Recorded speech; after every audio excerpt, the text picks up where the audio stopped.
eto ambony seza tsy atao inona fotsiny tony armoara tony e. Nanila tony bakiraro tony sao mba aiza. Ary maninona ty kokombre ty. Ty nefa mifampitadiavako efa hatrany omaly ety lazainy sy olo fa za foana very tabidy. Ezako hatraminy mpivarotra sy lasa endrika endriako hoe manao maso be tsy mahita. Manjatino! Avia ty! Fa maninona koa taloha mbola mitrapa. Fa hoe samy manadiny efitra any. Koa za koa ve tsy mitrapa tsy haiko ohatry ny andra lanitra zay ny ato. Mivoaka ny trano eny ohatra ny olona tsy kasin-dalitra reny. Fa ato ohatry ny trano kisoa. Feno konina sy parasy angamany ato vao tonga saina e. Sady aza modina fanina ny fanontaniako a. Manino ambany fandriana-ndry ty. Tsy haiko. Sady hoe nety ny saka. Misy meo mpisaka ato ndry.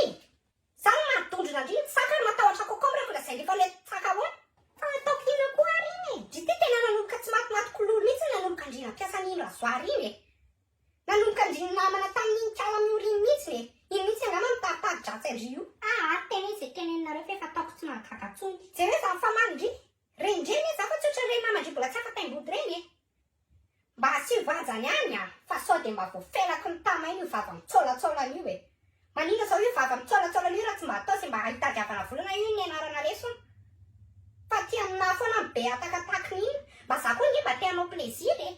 Fa dia omeko anareo nefa ohatr'izany ny anovanareo anahy. Mba te hanao izay mba mampafalifaly ny foko a. Mba mampiditra mora 500 ariary aho zao a. Mba hiatsoko ny fianakaviako fa mahazo 25 SMS 25 méga mahazo appel a. Mampiditra ny DS 322 étoile 20 DS fotsiny.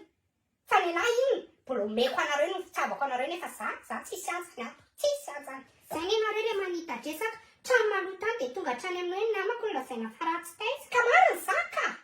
Raha madio ary ny saindry dia andana ataovy lasary ty kokombre ty dia hoany eto alohako eto lasary. Za ve tsy te hihinana dia forcé. Hitandry tsy masady. Tadio fa tsy tonga dia atotra ohatr'izao zany tonga teto fa mba nandalo fatany rano koa. Ka ianareo zany izy dia mbola inona ihany ny anontany. Oka kosa zany a. Tsy midika mihitsy zany hoe nanao ohatry ny nataondry za. Fa raha za mifamandry a. Ary amin'ray indrindra fanazava. Tandry tsara zany.